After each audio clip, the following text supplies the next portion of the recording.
is Tracy Sinclair. Welcome to Coaching in Conversation.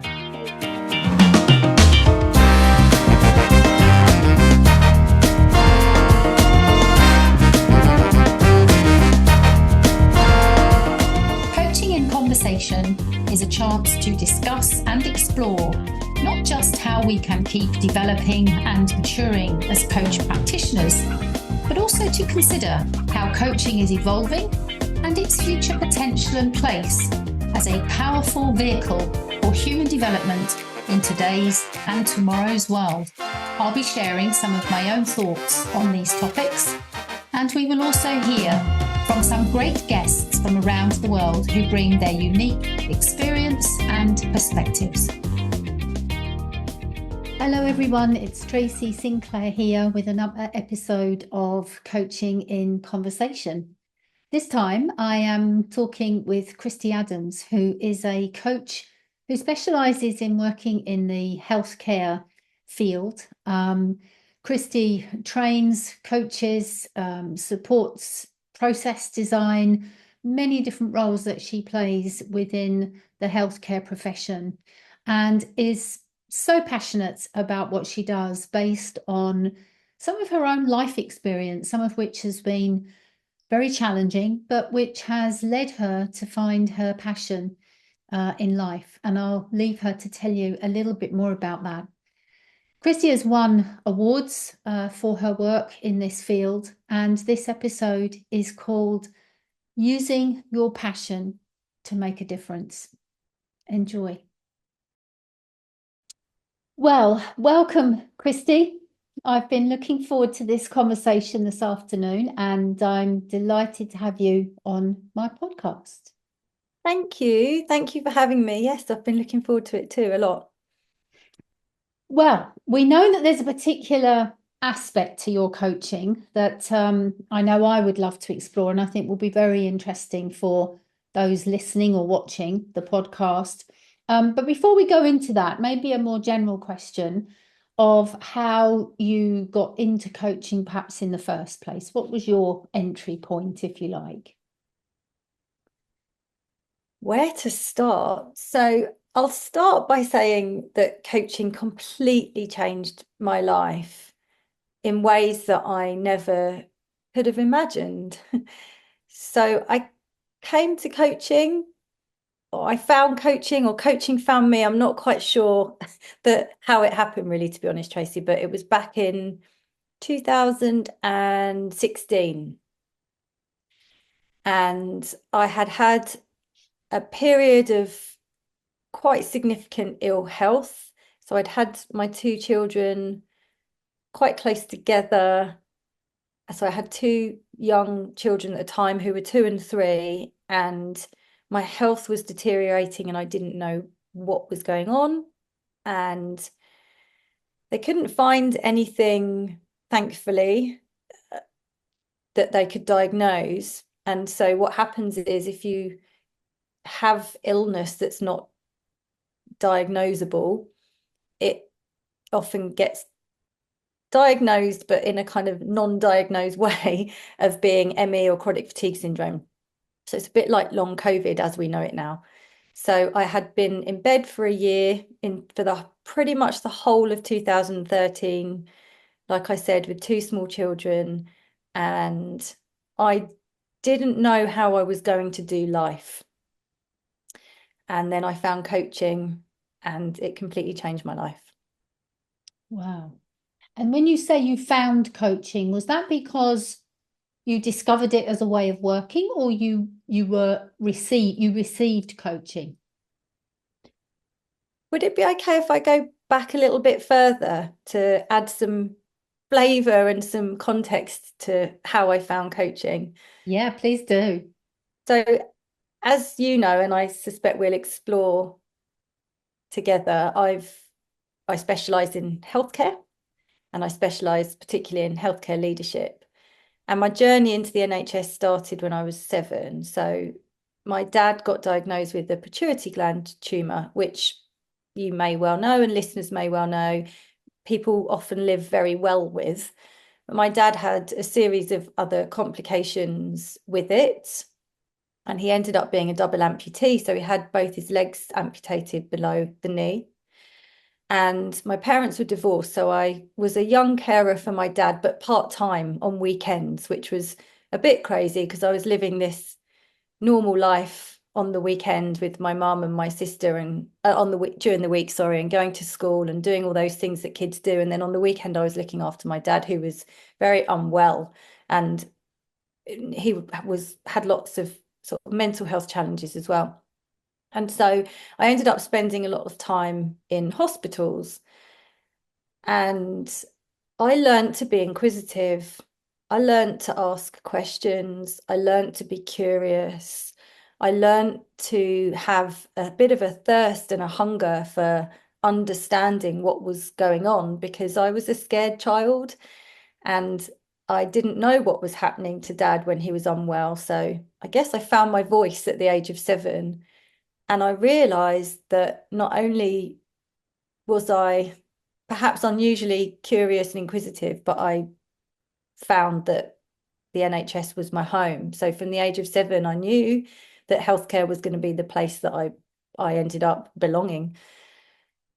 So I think probably if I look back now, maybe coaching or the concept of coaching found me back then, or like I said, I found it. I'm never quite sure. So I think it's always been in my veins, the curiosity and a real desire to understand humanity and to play some part in people living the best life that they can. Mm. Mm. Wow. Well, thank you for sharing that story, which is something I know that you've shared with me at least before, but it's a lovely reminder and so striking, isn't it, how these qualities can be ignited in us through a need. You know, it's you needed to be curious because you, especially at that age, I guess, did not have the comprehension to process and deal with, what was going on around you. And so what was evoked from that was this innate curiosity, which of course serves you very well as a coach. Yeah, absolutely. Thank you. And then in terms of how I became a professional coach, so after that period of ill health, which I was really scared because my dad had passed away when I was quite young. And so I was thinking, well, maybe that's going to happen to me. Maybe my path is, similar to his. And I knew that I needed to change my life. I had to come out of employment, and I was a career woman. So that was pretty life-changing in itself. I had 2 small children, and life just had to change because I couldn't live it as I was living it because I wasn't well enough. And I tried exercise, I tried other therapies, I tried all sorts of things.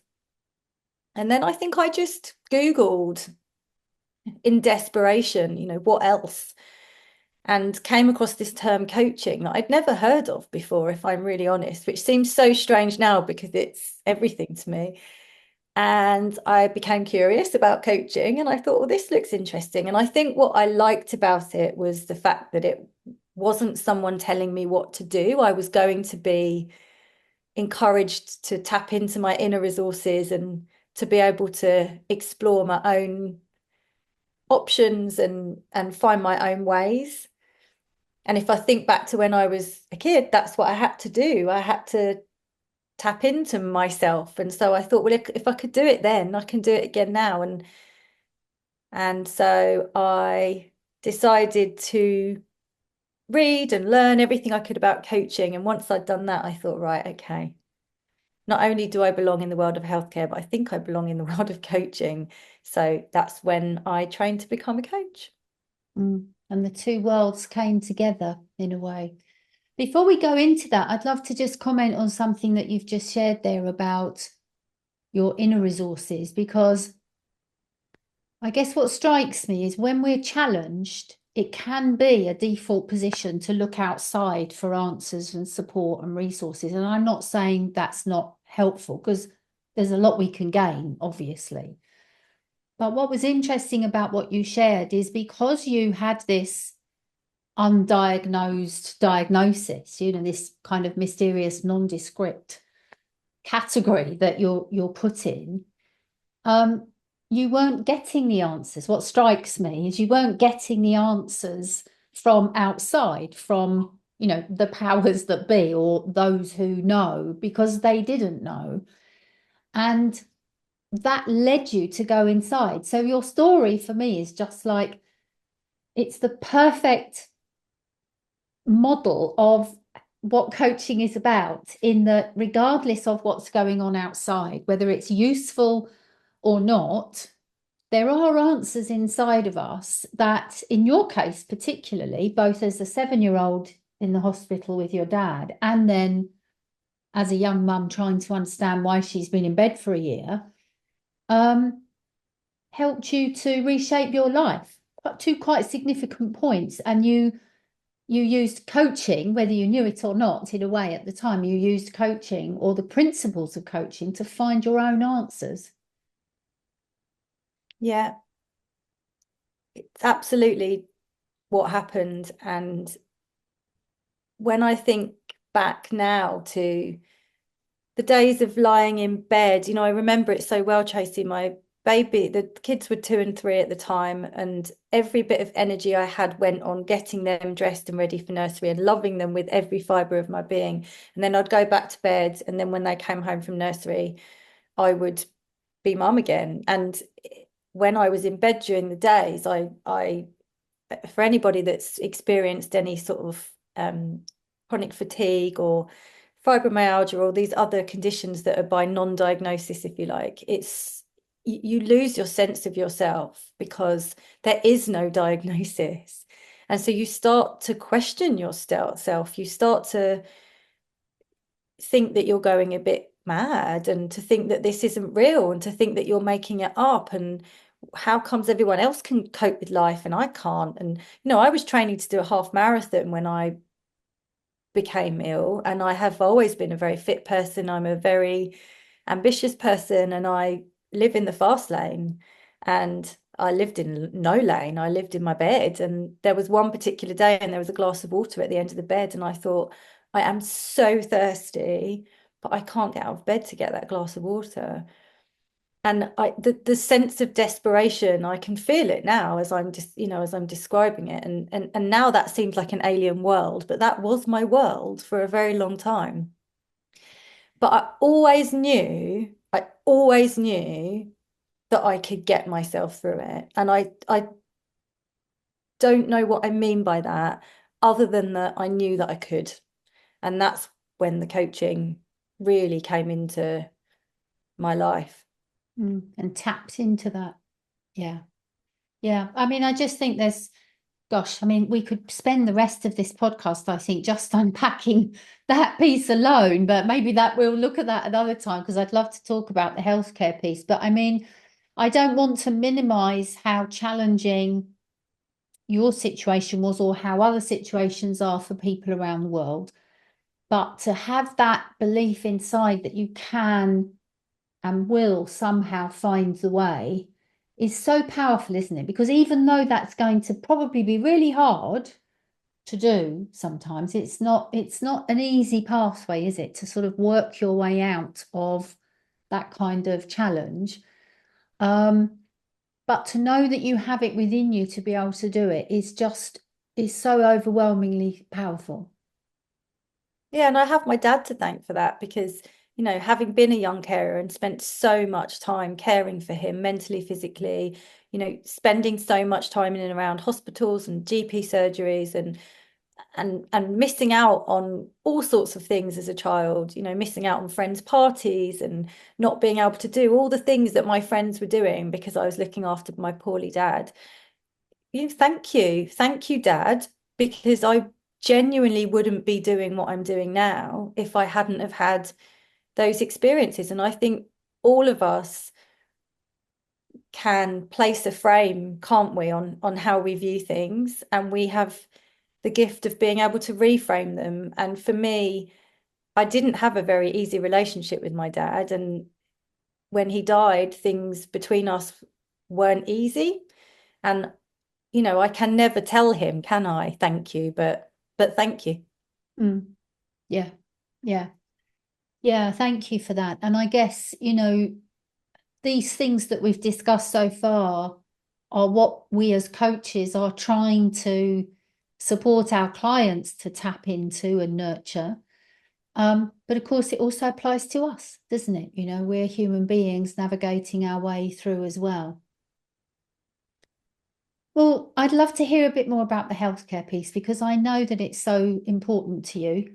Um, and I think it's very interesting for coaches or anyone listening to have a deep appreciation, I think, from yourself, because this is an area that you've really specialized in, on how coaching is really making a difference, how it's adding value, what some of the challenges are, the good, the bad, and the ugly, if you like, of when we dedicate our coaching practice in a very particular way, which is obviously what you've done within that context. So tell us a little bit more about what that is for you.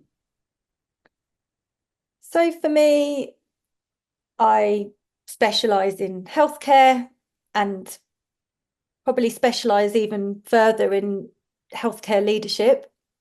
And it's interesting, isn't it? Because when I first qualified as a coach, I remember one of the trainers saying to me, "So what will be your niche, Kristi?" And I just thought, I mean, coaching? Isn't that a niche? And then I realized that what they meant was, but where will you take your coaching, and how will you stand out as a coach? There are lots of us, aren't there? And then coaches being part of the coaching community is one of the best things in my life. So when I started out coaching, I didn't know instantly that I would take it into healthcare. But my coach at the time asked me some wonderful questions that enabled me to think, oh my gosh, it's a no-brainer, isn't it? I take my world of healthcare in that I've worked in it. I'd worked in it by then for about 15 years. I'd been a young carer, I'd had ill health, and I had coaching. So it then suddenly, when my coach asked me that question, seemed really obvious that I would take my coaching into the world of healthcare. So what can I tell you about the world of healthcare? I mean, gosh, so we're how many years post-COVID now, Tracy? 5? 4, 5, yeah. So we're having this conversation now, and what I can tell you at this point in time is that it has been an unbelievably tough 4 or 5 years in the world of healthcare. And I'm not frontline, I'm not one of those amazing people out there saving lives. I'm not.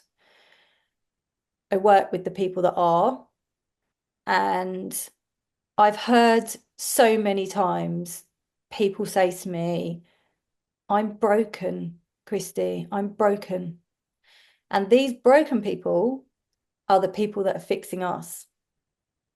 And I mean, it breaks my heart. And I'm not okay with it. And it's not just the people on the front line that are, to use their words, broken.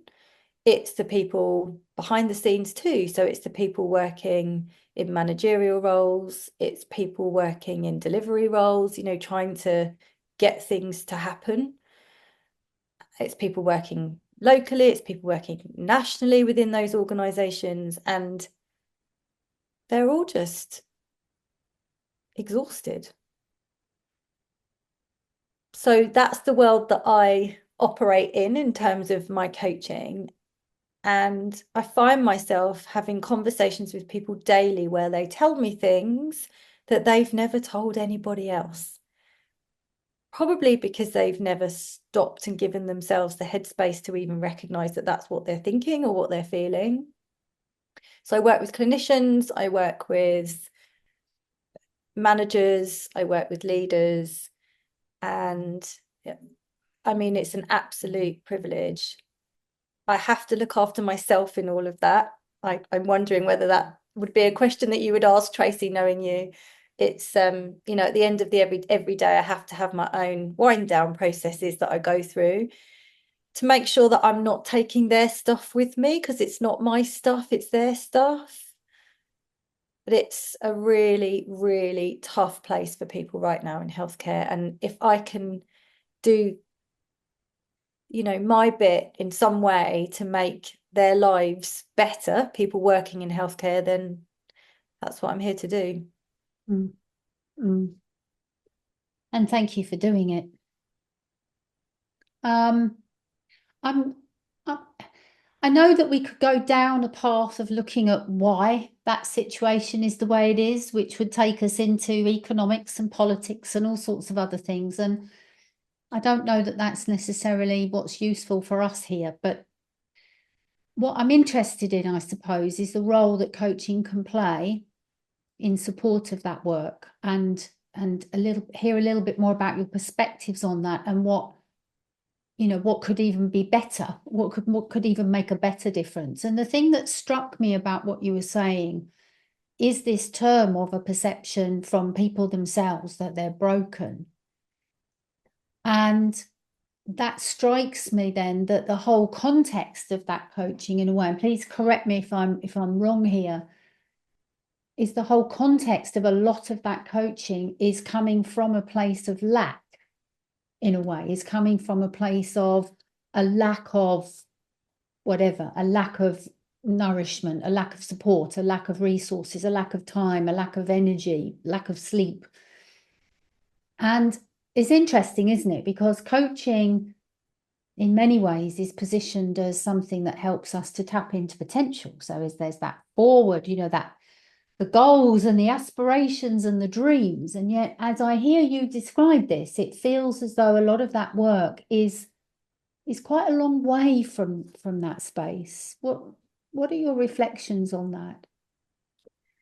So I think we're very wise not to get political about this and not to take ourselves down that path. At the same time, I think we have to understand that there's a lot of play. And one of the things that is at play in the world of healthcare is that it is always described as a system, the system of healthcare. And within that big system of healthcare, you have systems that operate within it. And the thing that I'm very, very clear to impress upon people is that the system or the systems, they're made up of people. It's people that are making those systems work or not work. And so there is such a sense I get quite often that the language that we use is so dehumanizing. We talk about systems, we talk about complex systems in healthcare in particular. We talk about the workforce. No, we don't talk about people. And I would love to see a shift in perspective so that when we think about the system of healthcare, we think about the people that are working in it in order to help people live the best lives that they can live. Mm. So I think if nothing else, we just need to check ourselves on the use of our language, which is something that we know in the world of coaching we are very cognizant of. What was your question specifically around healthcare? Well, it was striking me that the work that perhaps you're doing, that you were describing, is more in the place of helping people's well-being than them meeting their aspirational goals. There's a very distinct flavor almost to the kinds of work that you're entering into. Yeah, that's a really good reflection, actually, Tracy. And I think it's about moving away from standardization to personalization. So if you think about learning and development and training opportunities that are often there within organizations, there are often programs of training, aren't there? Or there are mentoring programs. And I can understand that we have to appeal to the masses and we also have to work with budgets, particularly in the world of healthcare. But those approaches are quite standardized. They don't look at the individuals within those training programs or those mentoring programs in the same way that we do in coaching. So the shift for me needs to be from looking at people as a collective, as part of a system, to looking at people as individuals. So what will make you thrive? Because what will make you thrive won't necessarily be what makes you thrive, because you are different people. So that is absolutely right, that my focus is on the health and well-being of the people that are working in healthcare, so that they can be aspirational and meet their objectives and save lives or create policies or whatever it is that they're there to do. And the role of us coaches working in healthcare is to provide them with that time and space so that they can flourish. Because if they don't have that, then they can't go and save lives or create policies or whatever their role is. Mm. It's interesting because as you were talking about this idea of system or systems versus people, I was just thinking of the whole term NHS being a service. You think of just a service as opposed to the people within that service. So I can kind of really get a sense of that.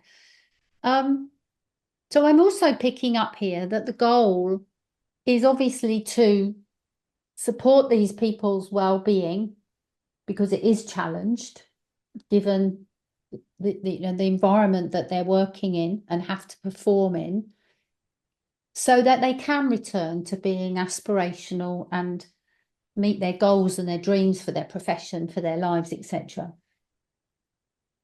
What is your view then on, because I'm imagining, again, challenge me if this is wrong, but I'm imagining that because of the kind of work that you're doing and the kind of topics or situations or feelings, perhaps probably, that people are bringing, you're working closer to the edge of therapy than other coaches might do. And I think we all will probably recognise that it's not just healthcare where there is a challenge to well-being. That seems to be a bit of a global pandemic in itself. So I know this will resonate with others, but particularly for you in that environment, I'm imagining that that's something you may be coming up with on a fairly regular basis. What are your thoughts around that navigation of coaching and therapy in that context? I just think that's such a brilliant question. So you and I have talked about this before, Tracy, and I had this conversation with somebody yesterday. So it's very timely that you ask me that. So the most important thing we know in coaching is contracting. We know that, don't we? We know that we need to make sure that we are very clear about what coaching is and isn't. And that's one of the first things I do with anybody when I talk to them about coaching, is I check their understanding of what coaching is. And it's often conflated with coaching and mentoring, coaching and training, etc. So I'm very clear about what coaching is. I'm quite a purist coach, as you know. And I also describe the difference between coaching and therapy and counselling and other types of interventions. So the conversation I was having with somebody yesterday who was exploring whether to work with me, we'd done some coaching, and she said, I've really noticed that you've got this really therapeutic way about you. And it was a brilliant reflection, because yes, I have a therapeutic way about me, or a therapeutic style, but I was very clear to explain to her that I am not a therapist, I am a coach, and this is the difference. But in terms of how I show up as a person and how I communicate and the conversations that I'm having with people, it has a therapeutic element to it. But I have to be very clear that I am not a therapist. And sometimes it does feel like a fine line, but I have to hold my boundaries on it. And if ever I feel uncomfortable in a conversation and I think that that boundary is being crossed, because I've contracted with the person that I'm talking to at the beginning, we can pause and just remind ourselves about how we contracted initially. So I've never found myself in a situation that I feel is inappropriate or unethical, but that's probably because I do recognize that the work I do, it can be within that sort of therapeutic space. And so I'm very, very, very careful about the contracting. Mm. Yeah, I mean, I completely agree with you, and I know we've chatted about this previously, and what you've just made me think of there is we see in the competencies this idea of context, having an understanding of the client's context amongst other related things. And I was just thinking that, you have an appreciation of that context and the therefore challenges to their well-being that gives rise to. A coach that perhaps goes into that kind of context not knowing could struggle potentially with meeting and navigating that boundary, because as you say, it's a fine line, isn't it? It's something that I've got a particular interest in this myself. I call it the grey space, which is this space between coaching and therapy where, it's not binary, is it? It's not black and white. There will be times when you absolutely know something is therapy or needs to be in a therapeutic setting, and there'll be times when you absolutely know it's coaching. But when it comes to what we're noticing in the world around well-being, there is a space where that boundary is blurred. So I'm just interested because I know that you work in that space and I know that you navigate it very well. I'm also aware that maybe there are coaches that are less equipped to navigate that well. And what's possible, what's important around that. And of course, contracting, as you've said, supervision, probably very much important, very important. I've also personally got this idea of I wonder if there is a set of sub-competencies for coaching and for coaches that could equip them even more to navigate that space. It's something I've been, curious about for a while. So it's a fascinating area. Yeah, I agree with you. And I have been thinking myself about how there should be some, or could be, not should be, some specific coaching training around working with people in that space. And for me, that's within healthcare. You may well be about to ask me this, but if it's all right with you, I'll share it while it's come to my mind. Otherwise, I'll forget it. One of the things that I do lay awake genuinely at night worrying about this is the fact that coaching is not understood as I would like it to be understood in terms of what it is and what it isn't, and that it's not regulated. And one of the wonderful things that the NHS offers is some free coaching for people. So they have a pool of coaches. And if you want coaching within the NHS, depending on where you are in the country, you can usually find somebody to provide you with that coaching. And I am the biggest advocate of coaching, as you know. Like I said, it changed my life. I see the magic of it on a daily basis. But I lay awake worrying because those people are not all qualified coaches, or certainly not qualified to work in this space, this grey space that you're talking about. And what worries me, and if I'm really honest, upsets me to my core, is that what happens is people then experience what they are told or believe is coaching.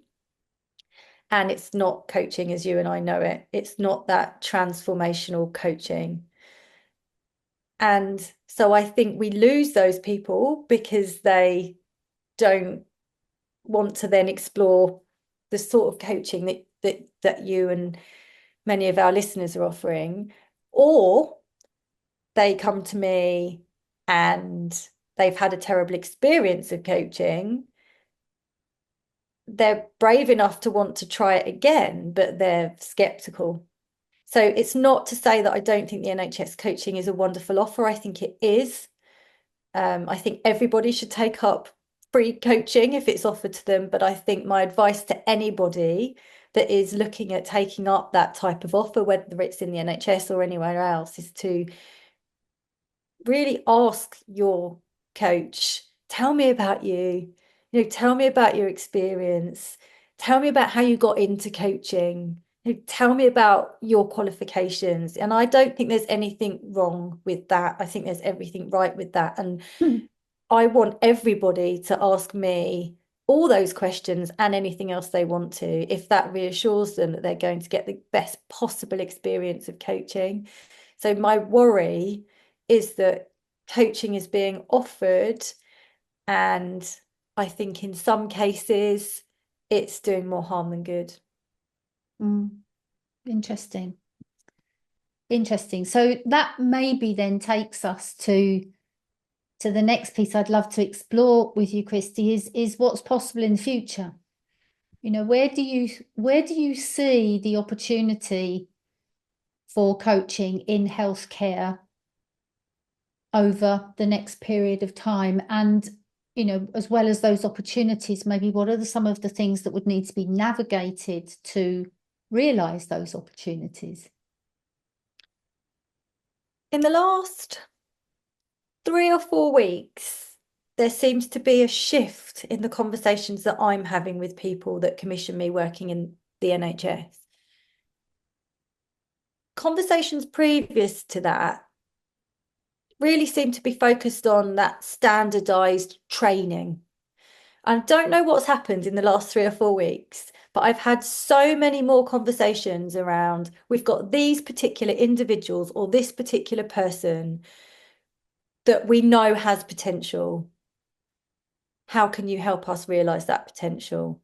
Or we've got this particular group of people or this particular person who's struggling with this particular issue or these particular issues. How can you help us support that person? So I feel like that shift from standardization to personalization just recently, it feels like that's starting to happen, certainly through the conversations I'm having.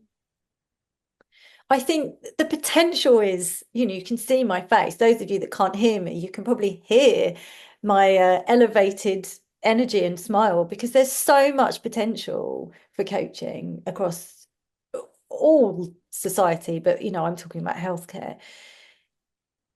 There is money in the system, in inverted commas, for learning and development. And if we were creative about how we use that, there will be some people that will absolutely fly that people never thought would, through that really personalized one-to-one coaching.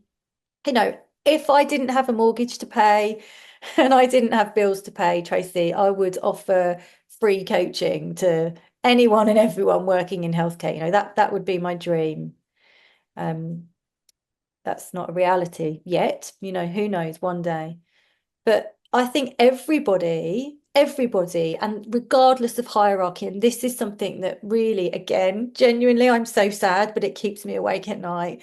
There's a lot of executive coaching that happens in all industries and all sectors, but I do see that a lot in the world of healthcare. And it's not just the executives that are people. It's not just the executives that have health and well-being needs. It's not just the executives that need time and space to suss things out for themselves. All of us human beings need that. And I would love there to be a shift away from just focusing on people that earn more and have bigger titles, to let's focus this stuff on people and their needs. So if that person would really benefit from coaching and they are an administrator, what makes them any less worthy than somebody who's a senior director? Mm. Mm. Yeah, I guess there's something here about the reach, isn't there, of coaching and the equity, how accessible is it to anyone and everyone? Which is interesting, because that's one of the characteristics of coaching culture from the research that ICF has done, that one of the characteristics of a coaching culture within an organization or a system, to use that term, is that coaching is accessible by the many and not the few.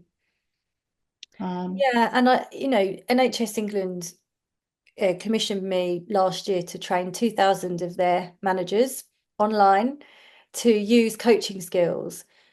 And that, for me, that was a massive shift, because what it showed me is that they understand that coaching is not just a profession, and it's not just a coaching interaction that, or a professional coach that has a coaching conversation.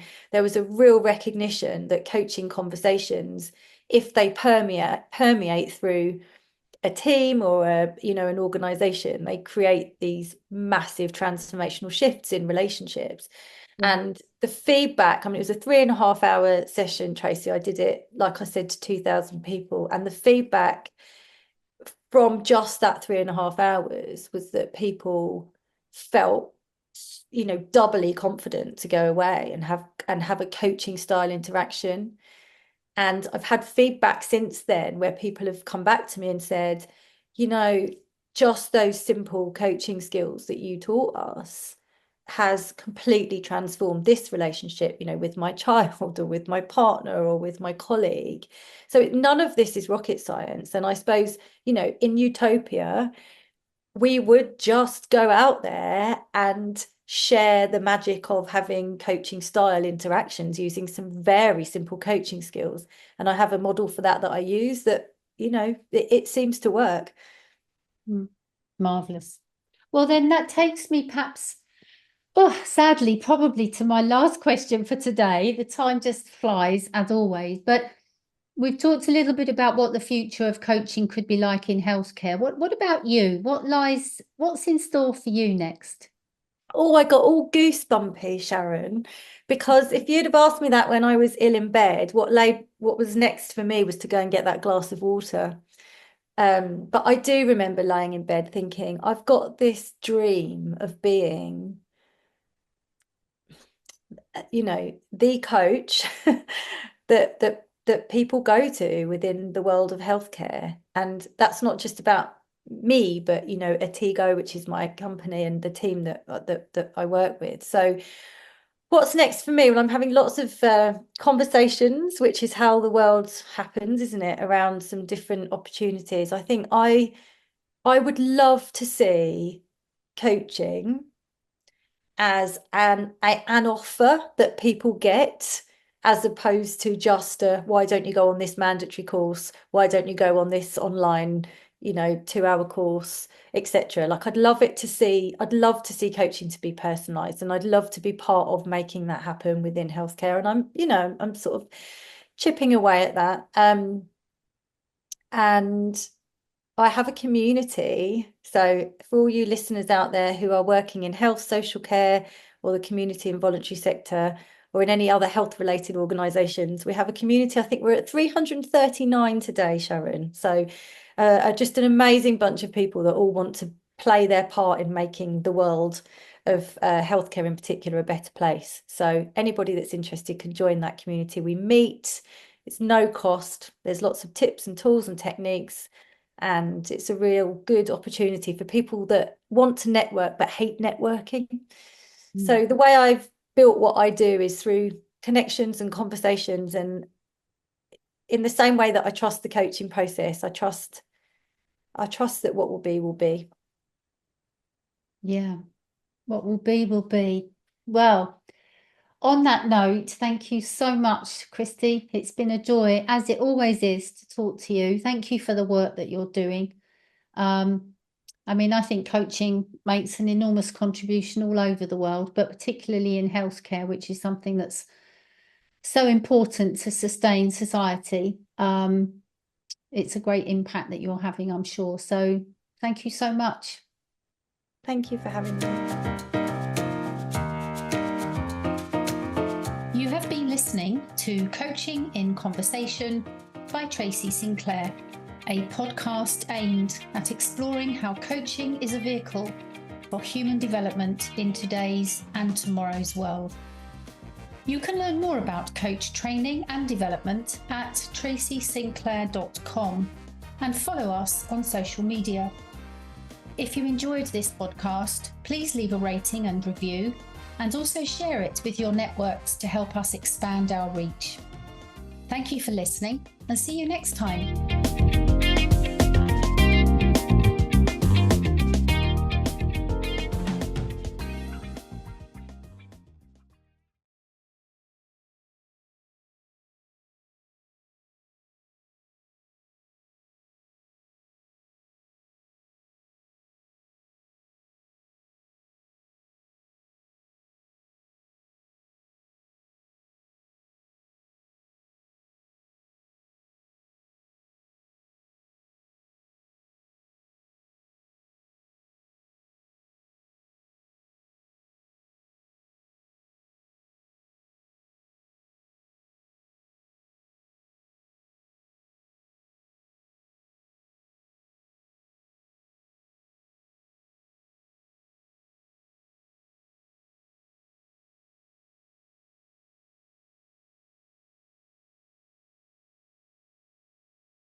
listening to Coaching in Conversation by Tracy Sinclair, a podcast aimed at exploring how coaching is a vehicle for human development in today's and tomorrow's world. You can learn more about coach training and development at tracysinclair.com and follow us on social media.